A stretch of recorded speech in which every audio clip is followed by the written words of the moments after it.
Hey everybody, welcome to Pop Culture Philosophers. I'm Rockin' Robbie Billups, and it's time for the weekly comic book review.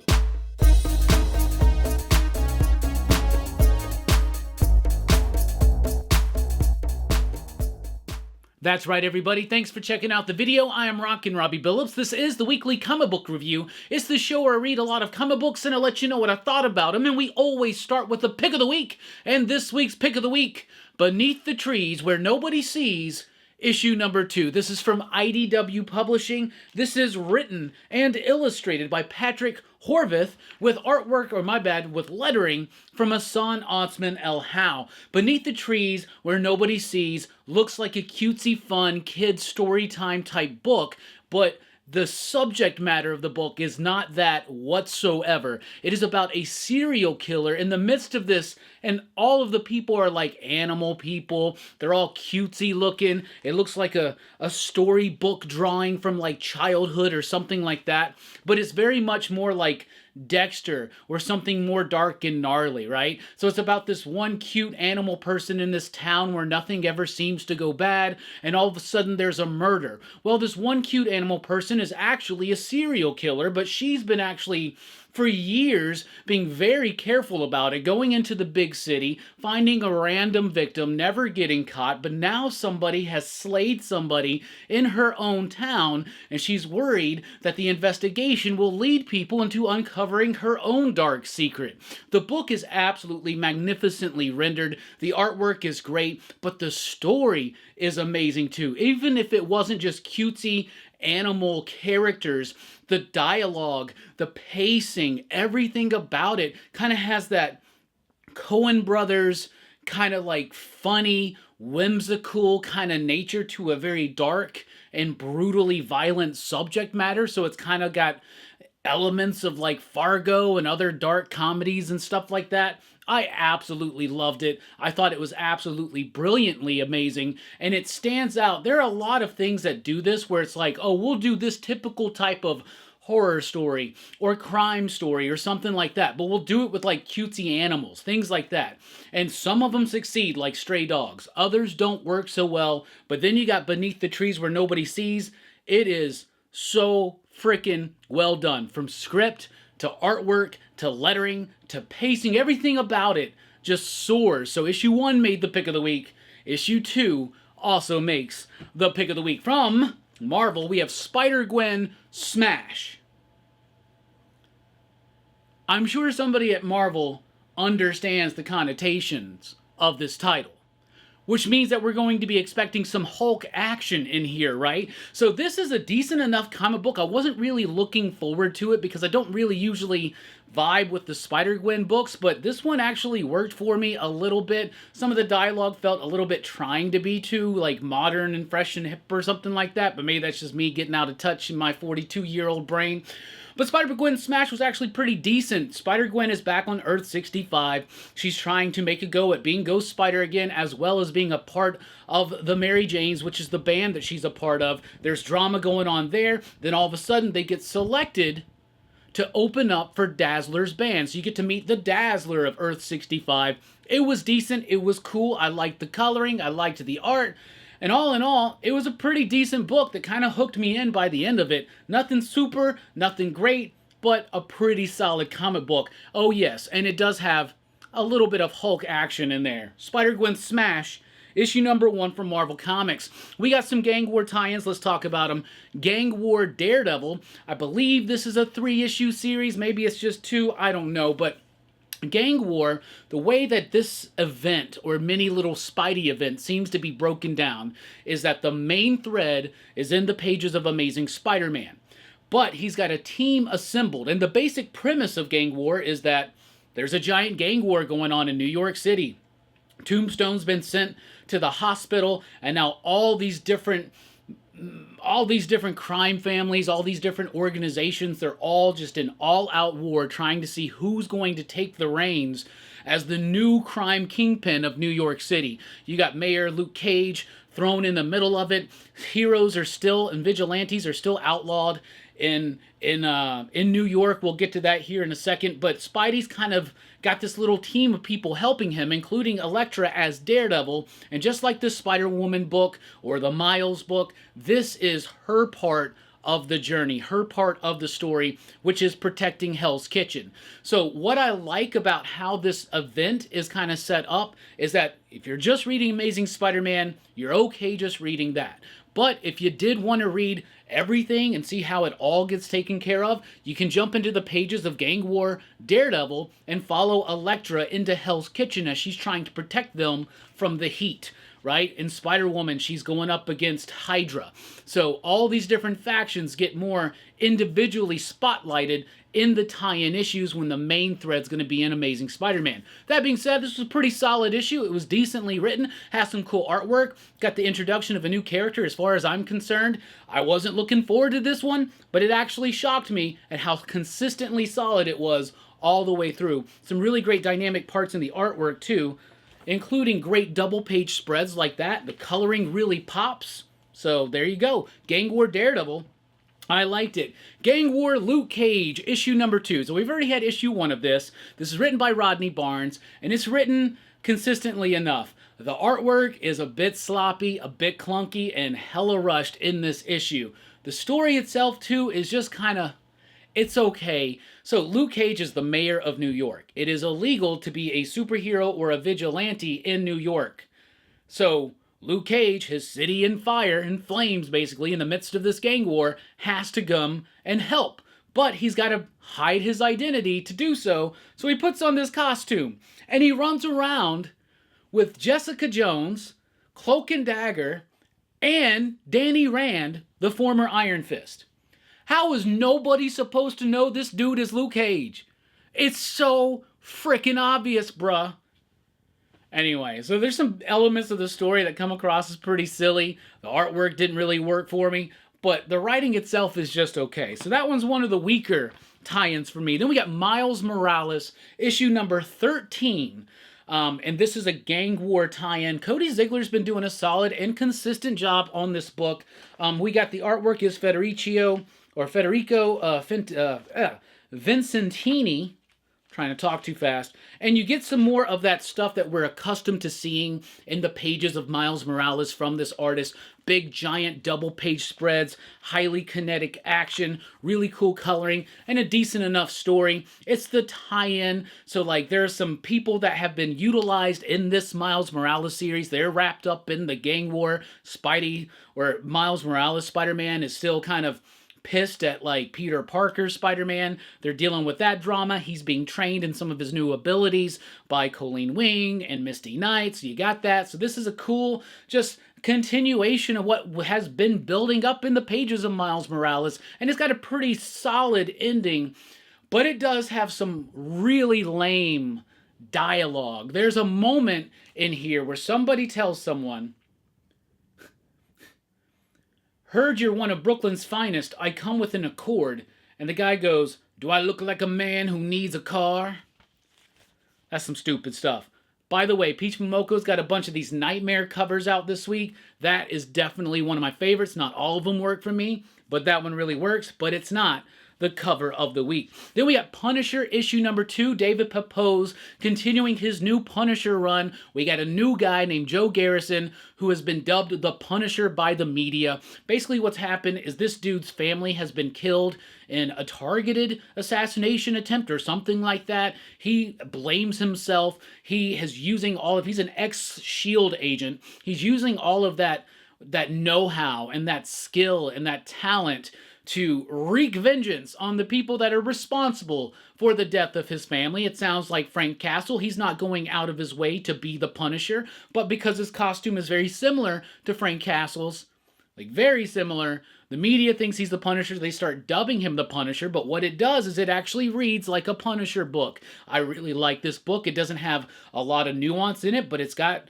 this new guy, Garrison, going around on a method and mode of vengeance, and it's working for me. I like the artwork. There's a nice little twist that gets brought into this issue that kind of recontextualizes some elements of the story, but so far I'm really liking it. David Pepose is tasked with an unenviable job, which is do a Punisher book that's not Frank Castle, that's going to already automatically have so many eyes against it.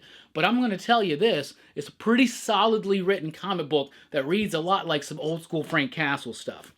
Then we got Moon Knight, issue number 30. I picked up the Greg Capullo cover. There are tons of covers for this, but I like this cover a lot. Greg Capullo doing a giant Moon Knight on the moon, or a tiny moon and a regular-sized Moon Knight. Excuse me. Anyway, this is the final issue of Moon Knight for now. It returns with The Vengeance of Moon Knight or something, still written by Jed MacKay, still that same creator.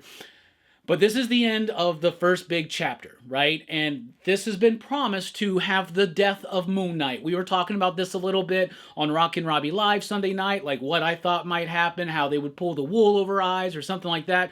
And I'll tell you this, having read the book, it's a really solid conclusion to everything that Jed MacKay's been building up to in the pages of Moon Knight. He's actually done a great job of taking everything that's come before, establishing that, and then from that grounded foundation, being able to create his and carve out his own mythology and mythos and supporting cast for Moon Knight, a rogues gallery, have it all come together in a big superhero-y moment of sacrifice. I really like this. I'm very excited to see how this story continues. So Moon Knight number 30, it's got my seal of approval. Then we got Blade here with issue number 6. So we have finished the first arc of Blade, where basically Blade's been made a chump. He thought he was trying to defeat this evil ancient monster from Rising, but in fact all he did was actually give her power, and now he needs help. And he goes to Dracula, his longtime nemesis Dracula, and he's like, teach me. So Dracula, Miyagi's Blade a little bit here, teaches him how to get more in tune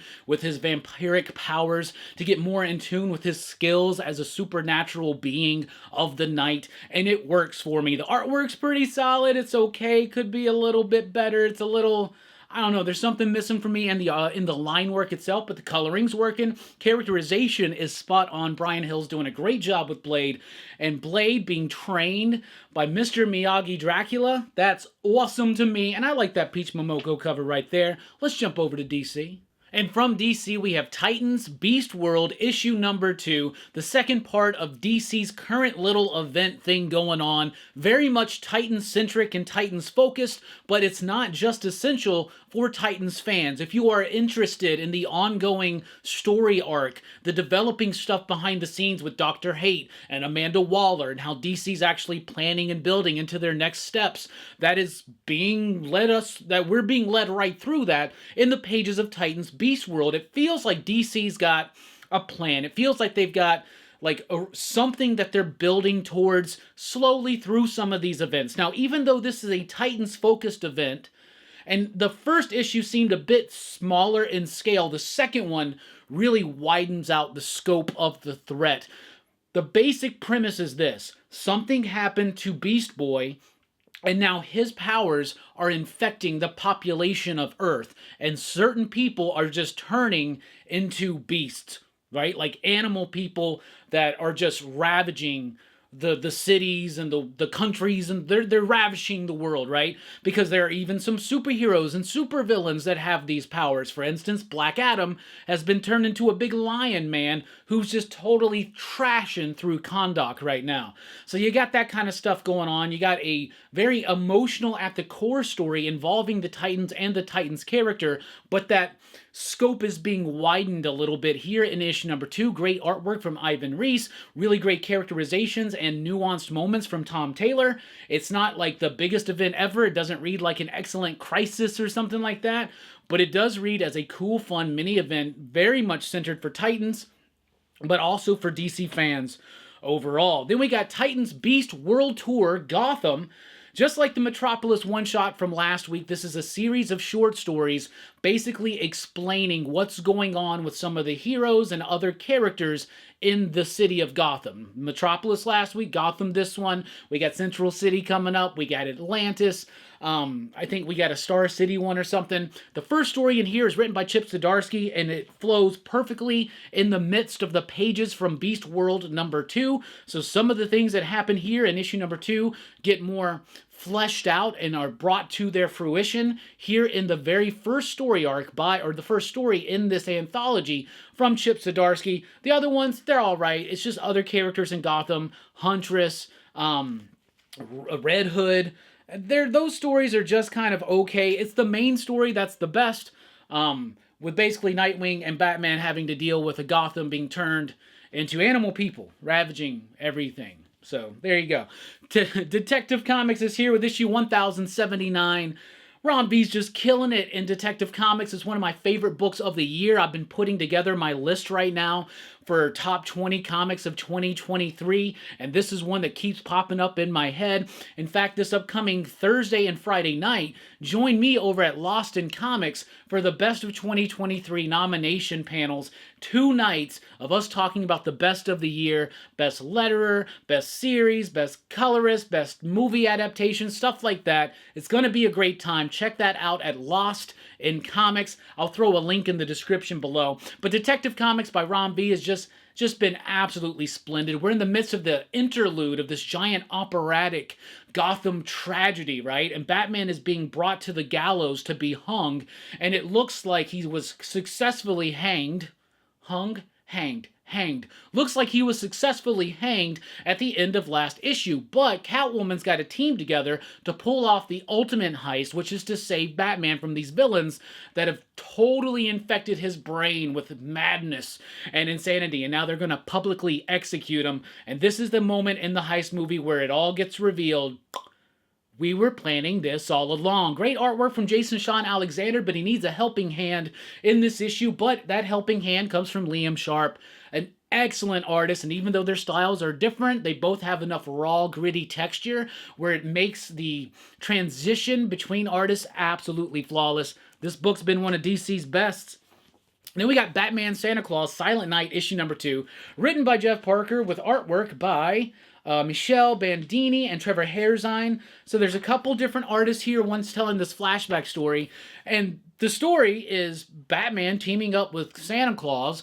Turns out that's happened plenty of times. In fact, Santa was actually one of the people who helped train Bruce into becoming Batman, and Robin and Nightwing and Superman and everybody's just minds are blown by the fact that not only is Santa Claus real, he's like Batman's homie, right? But you got the Krampus out there on the loose. He's got these Nordic vampire beasts or something like that. It's really cool, fun stuff. And it doesn't seem like a Batman Santa Claus team-up book that is actually tied into continuity with Dan Morrell artwork, or on the covers at least. It doesn't feel like this book should be as good as it is, but it is. And I actually appreciate this nice holiday Noel tale for this season. Batman Silent Night, or Batman Santa Claus Silent Night, number 2. I really like it. Then we got Batman and Robin, issue number 4. This book just keeps getting better and better. Josh Williamson reveals the origin and the character of Shush. She's like Hush, but she's Shush. Get it? We know a little bit about who she is, what her motivation is going to be in the pages of here. It also brings an end to that first arc while setting up everything else to come. The art does shift and change focus here.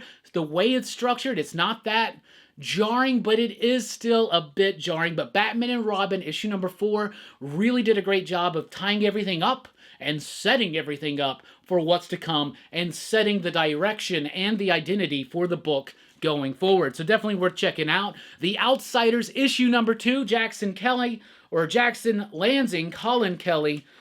Man, this book's good. Robert Carey on the artwork. This is not just a spiritual follow-up to Planetary. This is a direct sequel to Warren Ellis and John Cassidy's Planetary. It takes place in the core DCU that we know and are familiar with, but it's referencing tons of stuff from that original Planetary run, involving Luke Fox, involving Kate Kane, involving a new iteration of the drummer. What's going on? It's mysterious, but it definitely has that vibe, that feel, that tone, and that flow of a Warren Ellis, John Cassidy Planetary story, and it works so well for me. Some great concepts, some great ideas just thrown against the wall, a really cool one and done story that's part of the larger collective narrative. That's what Planetary was. That's what The Outsiders is trying to do, and so far, 2 issues in, it's working. Then we got Green Lantern here with issue number 6, Jeremy Adams Very consistent run on Flash with the Wally West Flash run before the latest reboot. Now he's on Hal Jordan's Green Lantern and making this a really dynamic and fun book. The use of Sinestro in these first few issues has been absolutely splendid. My only problem with this issue in particular is that the coloring seems a little bit pale, just feels a little bit just kind of not oomphy enough. You know, we've seen tons of stuff during the Brightest Day and the Blackest Night era where the coloring was just highlighted so masterfully well in the pages of Green Lantern, and here it just comes across just not quite as powerful, a little bit more, I don't know, muted, too similar. Like, there are just things where the contrast between the red and the green isn't quite giving me what I want from the coloring in a Green Lantern book, but I'm getting everything I want as far as the character of Hal Jordan, the character of Sinestro, the world around Hal Jordan, and the story itself. Just such fun, cool, high-stakes superhero stuff that I'm absolutely eating up in Green Lantern issue number 6. Then we got Action Comics 1060. We are nearing the end of the Philip Kennedy Johnson era on Action Comics. We got Jason Aaron coming in January to take over. I have read his first issue. It is awesome. Super excited for you to read it, for us to talk about it on a Rockin' Robbie Live or something. But we're building up to the end, and what Philip Kennedy Johnson now is doing is he's taking seeds that have been laid out ever since Grant Morrison and Mikhail Hanen on Superman and the Authority, which led into Philip Kennedy Johnson's stuff. He's taking things from that era and from the War World story, kind of bringing it to its ultimate climax and fruition because he's wrapping up his arc, and he's doing a pretty good job with it. I've liked his run on Action Comics, but I am excited to see Jason Aaron come in and see what he can do. I did read one of the backup stories because it's by Joe Casey, setting up the Kneel Before Zod 12-issue series on the way. And if you like Zod and you like Joe Casey, and so that means you're like me, you definitely want to check that one out because it's pretty cool. World's Finest Teen Titans issue number 6 is here. This is the final issue of this Titans Year 1 type thing, where Mark Waid's kind of telling us a Silver Age type story, but in a more modern and sleek kind of way. Really cool artwork from Mike Norton jumping in here to help out Lou Pacino, but it works. It's a really satisfying conclusion. I've enjoyed this look back to the early days of the Teen Titans with a little bit more of a modern approach to it. I've had a lot of fun with it. It's made me really... I mean, DC's trying real hard to set the Titans up to be a big deal. Have all these books like Tales of the Titans, World's Finest Teen Titans, Beast World Titans. Has it done it? Has it, amongst the fans, replaced the Titans, or replaced the Justice League with the Titans? No. But these books have been pretty good, and Mark Waid's really good at this World's Finest type style, and it worked very well for Teen Titans. Wesley Dodd's Sandman, issue number 3, the new Golden Age. So now we get to tell some new takes on Golden Age stories. We're doing that right now in the pages of Alan Scott Green Lantern. Doing it a little bit in Jay Garrick The Flash. We're doing it a lot in Wesley Dodd's The Sandman. This is a very grounded, a very brutal, a very violent, and a very dark Golden Age story that you definitely wouldn't get back in those Golden Age days, but actually in hindsight, you kind of do. Some of the subject matter in those Golden Age stories were quite dark, but this is done in a little bit of a more sophisticated way. Riley Rossmo's artwork is absolutely amazing. Wesley Dodds is a chemical engineer, scientist, whatever. He's trying to develop ways of non-lethal war, like weapons for non-lethal war, like gas, right? He's the Sandman, and some of his gases that he has developed and invented and created are dangerously lethal. And somebody has stolen those, and it's kind of like the anti-Sandman. I'm really liking this run. I didn't like it so much at first, but issue to issue, it's been pulling me in even tighter and tighter. Batman, Gargoyle of Gotham, issue number 2, Raphael Grandpa. Amazing artwork in this book, y'all. Just like in the first one, we got some new ideas spread throughout. This is an Elseworlds tale of Batman. Batman's a little bit younger. He's toying with the idea of getting rid of the identity of Bruce Wayne. Alfred and him are kind of bickering about that. He comes up across this one villain, thinks it gets taken care of, but it actually is leading into more threats, more serious in scale and in scope. The artwork, though, absolutely masterful. Brilliant stuff. Very rendered technique. Beautiful use of composition and coloring and lighting and panel design and flow and everything like that. The story's pretty good. It's not going to be the highlight of the book, just like issue number 1.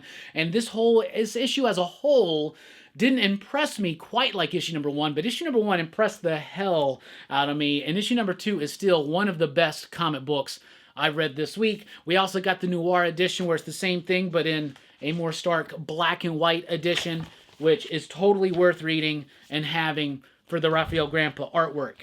Then we got Batman City of Madness, issue number 2, another DC Black Label, Elseworldsy type book.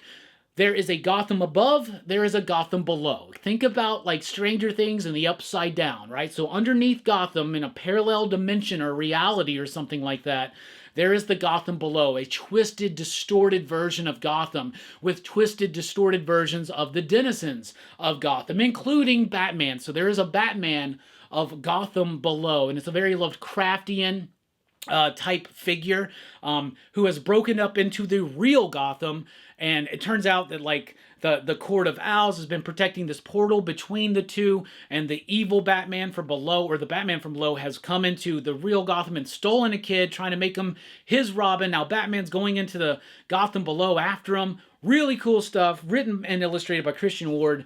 And look at that artwork. It is absolutely beautiful.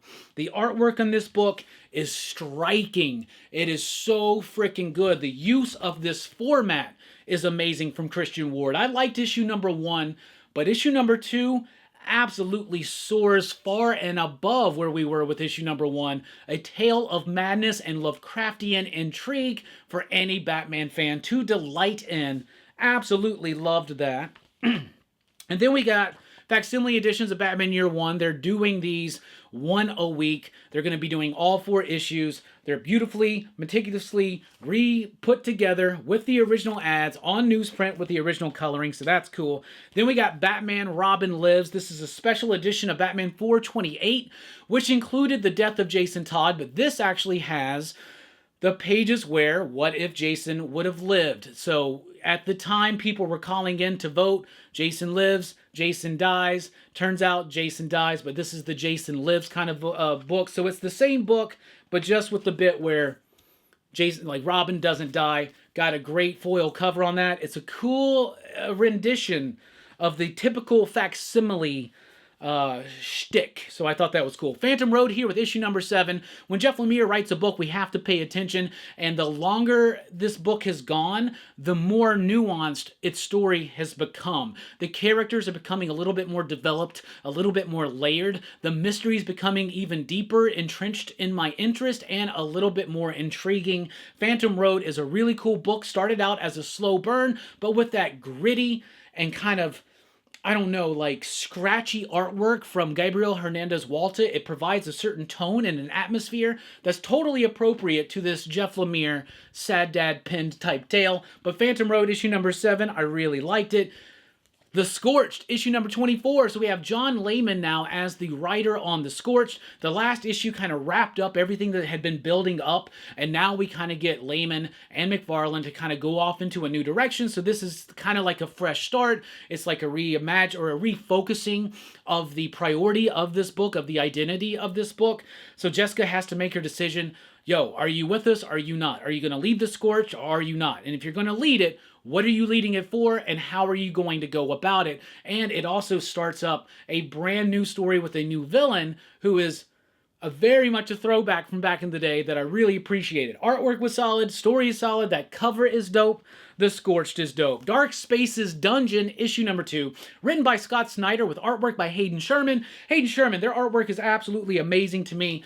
Their style shifts and changes from book to book. The last book that Sherman worked on with Scott Snyder, for instance, did not look like this. And we're talking about Wildfire. But this is a book about a dude who is capturing people and holding them forever, years at times, in these dungeons. And these dungeons are like big, long cylinder type things that have these, I don't know, these like bricks that come out and can like put somebody in a stressful position for days, or have knives and jagged edges and stuff like that. So it's a form of torture, right? Not so much a serial killer, but a serial torturer. There was a dude who was stuck in one of these things forever, the only one to have escaped, and now he's being teased with trying to find out where the rest of these dungeons are, because he strongly believes there are more out there and more people that are in them. Really cool story, really cool premise, really cool focused in on the characterization, and amazing artwork from Hayden Sherman. All right, from Boom Studios, we got Underheist issue number 1. This is a new one from David Lapham. Is it Lapham or is it Lapham? Back in the day of like Stray Bullets, I always called him Lapham because I thought the PH made the F sound. But if you're familiar with David's work, you're going to be familiar with what this book is, which is a crime story with a nice 8-panel grid, very much in the same flow and pace and tone of his work on like Stray Bullets or Murder Me Dead or hell, even Batman City of Crime, right? But I really like the book. It's about this dude. He needs some money. He's getting passed up for a promotion. He overhears about a heist going through the tunnels that he works. He puts a crew together. Let's go heist the heist. And in typical crime fiction manner, it doesn't work out very well. If you're familiar with the movies of people like Guy Ritchie or Quentin Tarantino, things like that, you might want to jump in if you've never read anything from David Lapham or Lapham. Lapham? Lapham? Lapham. David Lapham, if you're not familiar with his work, definitely jump in if you like crime fiction with a really cool, solid core to it. All right, also from Boom, we have Zawa and the Belly of the Beast. Issue number 1, I thought was all right. It had decent artwork from Michael Dialynis. The artwork is great in the second issue, and the story is actually better in the second issue because you get more of a clear understanding of what this story is about. It's about this world ruled by a greedy, evil mayor who is withholding not just food from his people, but the ability to make food good. So he's like purposely like ruining recipes and stuff. But then there's this entity, Zawa, who's supposed to come and be a protector, but she has to eat a bunch of stuff. It's hard to kind of just pitch real quickly to you, but I like this book. I like the artwork. I like the story. I thought issue 2 was an improvement on issue number 1, so it got me wrapped up and got me really excited to check out where the series is going to go. Invasive number 1, a new one from Cullen Bunn, Oni Press.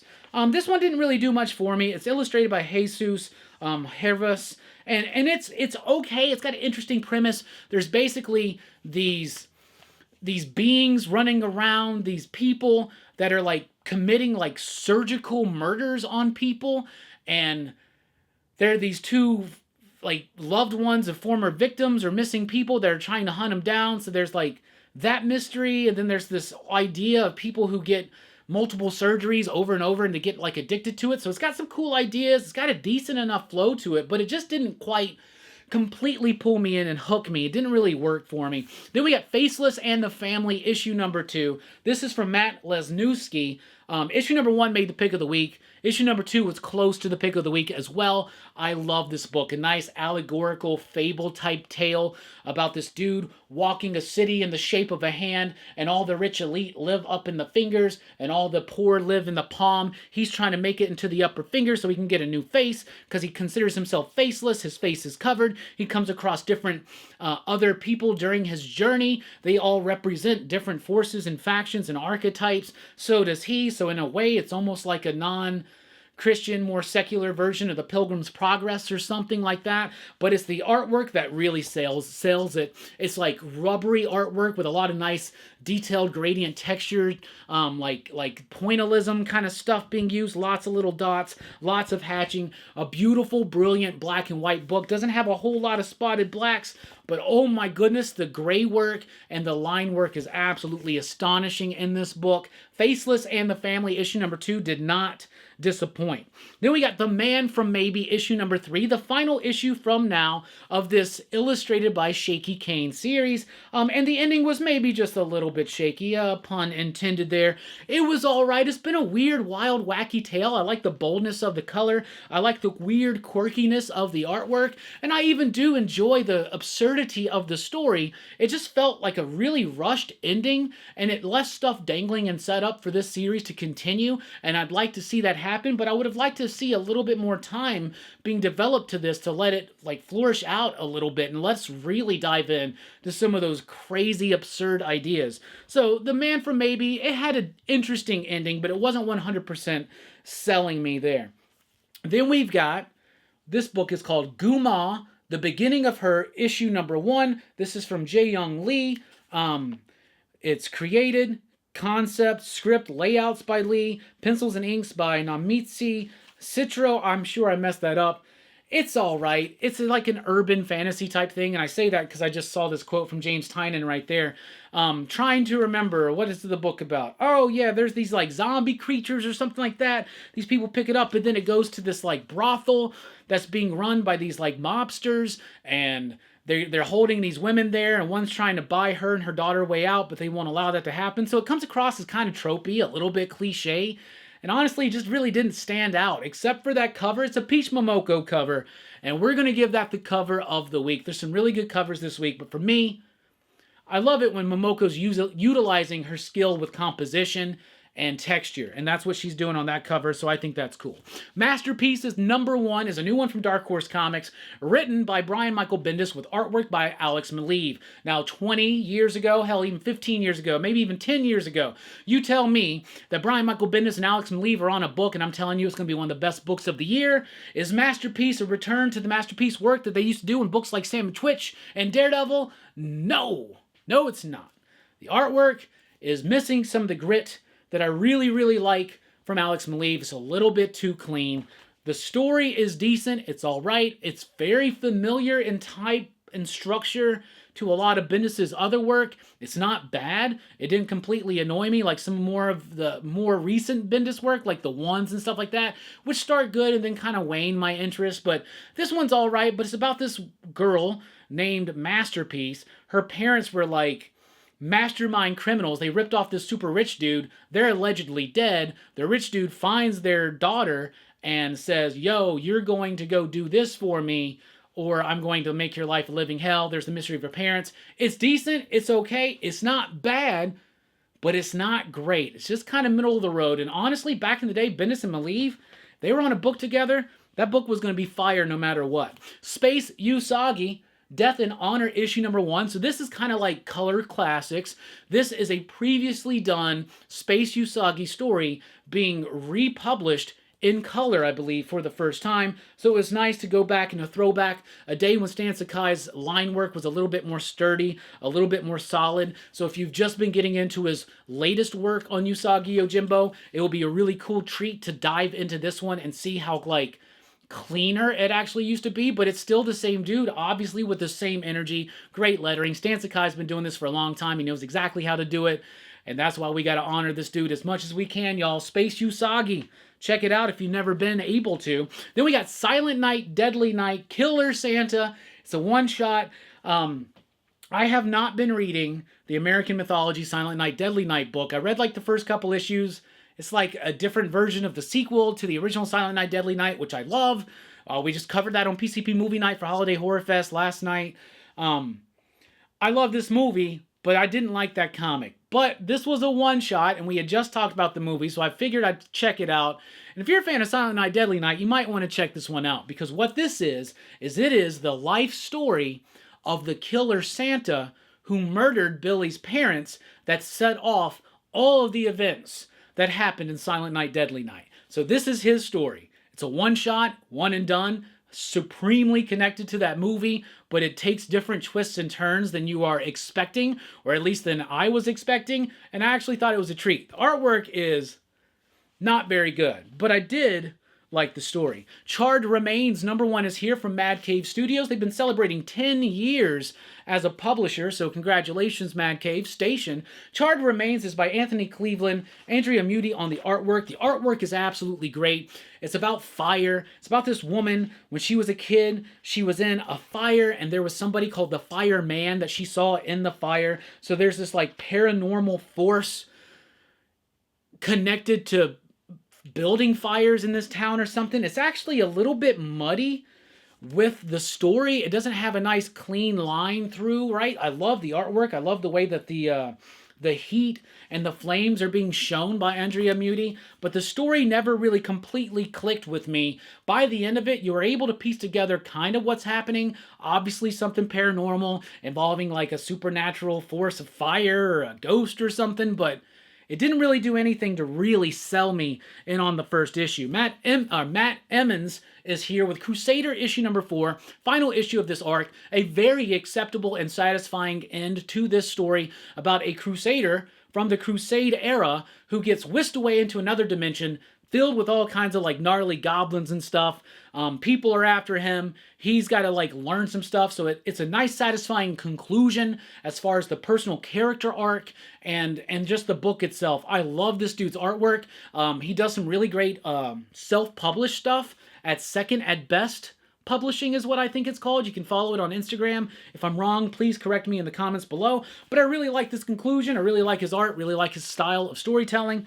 Thought it was pretty solid. Then we got The Devil That Wears My Face, issue number 3. Feel like we just had issue number 2, but I'm happy to have issue number 3 because this is David Pepose and Alex Cormack and Justin Birch working together to deliver a really cool take on an exorcism type tale. So this demon has possessed the body of a priest, right? And he's wreaking havoc at the Vatican. But the priest, right? The priest's soul, in essence, has been locked away in the former exorcist victim's body, and now he's actively trying to work against it. It's got some gnarly stuff in the artwork, some really cool references to history, but playing around with it. I really love this book. If you like exorcism fiction, there's no reason why you're not going to like this book. Super awesome, gnarly, and just awesome. It's The Devil That Wears My Face. Then we got American Psycho issue number 2 from Sumerian Press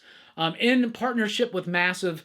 It's like a sequel to American Psycho, but not really. I was a little confused by the first one. I thought it was an interesting way to do it, but it's basically about a dude following along with the events of the American Psycho movie. So he's observing Patrick Bateman. So he's like following him around. He's seeing us. So we're getting to act out all of these scenes from the movie, including when he kills, what's his name? Joker.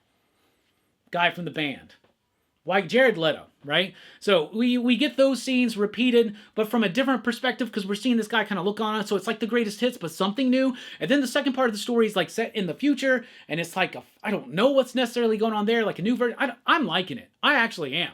The American Psycho movie is not the greatest thing in the world, but I actually do enjoy it. We talked about it on Dylan's Horror Show earlier this year, March Madness, look that up. But American Psycho, the comic book, maybe it spends too much time retreading that familiar ground, but at the same time, maybe that's what we're here for. And then from Dynamite, we have Alice Cooper, issue number 3, Alice Cooper versus Satan, and all Satan wants to do is sing the blues. He wants to take care of all the musicians on the planet so that he can be the greatest blues musician of all time. Rodney Barnes is writing this one. He's having a lot of fun with it. I'm having a lot of fun reading it. Dynamite seems to be having a lot of fun publishing it. All right, and I do want to point this one out. I have not read it yet, but Where the Body Was, hardcover graphic novel, OGN, is here from Ed Brubaker and Sean Phillips. And whenever Brubaker and Phillips have a new book out, you definitely need to pay attention. It's early, and it's late in the year, but read it now because it might be on some best of lists for the year, because that's what happens when Brubaker and Phillips work together. So, Where the Body Was, the latest Ed Brubaker, Sean Phillips book.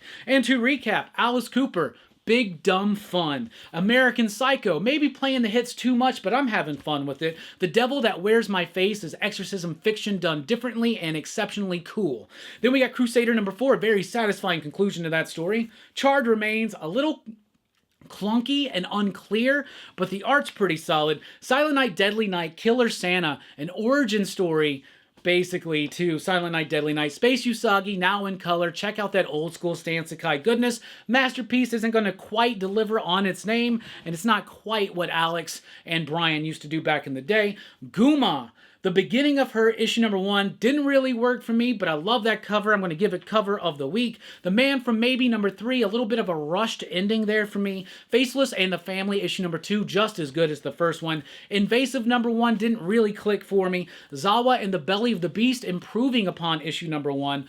Underheist, David Lafleam, David Lafleam doing Underheist, doing crime fiction. I mean, I'm always down for that. Dark Spaces Dungeon, Hayden Sherman, extraordinarily awesome. The Scorched, a really solid direction, a new direction, a good jumping on point. Phantom Road is really starting to bring things together. Robin Lives in this alternate take on Batman 428. Batman 405 in a facsimile version, in case you never got to have the original Batman Year 1. Batman City of Madness, amazing artwork, a really cool Lovecraftian tale there. Batman Gargoyle of Gotham, amazing amazing artwork and a really cool noirish type tale. Then we got Wesley Dodd's Sandman, a dark and brutal story set in the new Golden Age. World's Finest Teen Titans, a great conclusion to that very Silver Age feeling and inspirational book. Action Comics, Phil Kennedy Johnson nearing the end of his run, building up to that. Green Lantern #6, though. You're killing it, Jeremy. You're killing it. Outsiders #2 tries to be planetary, and it's actually doing a pretty solid job at it. Batman and Robin's been getting better and better each issue. Batman Santa Claus Silent Night is way better than it should be. Detective Comics is just one of DC's best books of the year. Titans Beast World Gotham Tour, whatever, World Tour Gotham. Not super essential for your understanding of Beast World, but it's still got some fun moments. Titans Beast World #2, though, I really like that. Blade. Really like this book. Dracula teaching Blade how to embrace his inner monster. And yeah, that gets the smell of the week, so we don't want to leave that one out. Moon Knight #30, the end of an era and the beginning of a new one. Punisher #2, an unenviable task that I absolutely think David Pepose is nailing. Miles Morales Spider-Man, a gang war tie-in that is just as much fun as Miles Morales has been. Luke Cage gang war is a little silly in its premise. Gang War Daredevil, pretty solid. I really like the art there. I actually didn't mind that story. And Spider-Gwen Smash, very surprised at how much I actually did enjoy that. And then Beneath the Trees, Where Nobody Sees, issue #2, just like issue #1, the pick of the week. All right, that's what I read. That's what I'm digging. That's what I'm thinking. What are you reading? What are you digging? What are you thinking? Let us know in the comments down below. Thank you so much for checking out this video. I've been Rockin' Robbie Billups. Thanks for rocking with us. Be sure to like, share, and subscribe. Join us at patreon.com/PCP if you want to help support the channel. We love you. Thank you so much. And if you notice, I got the awards. The CBC awards are right here. Best collaboration, best ongoing series, best comic review, best hair, and community channel of the year. Look what we did, PCP Army. We love you. Thanks for rocking with us. Keep on reading. Station. Pop, pop. Boom!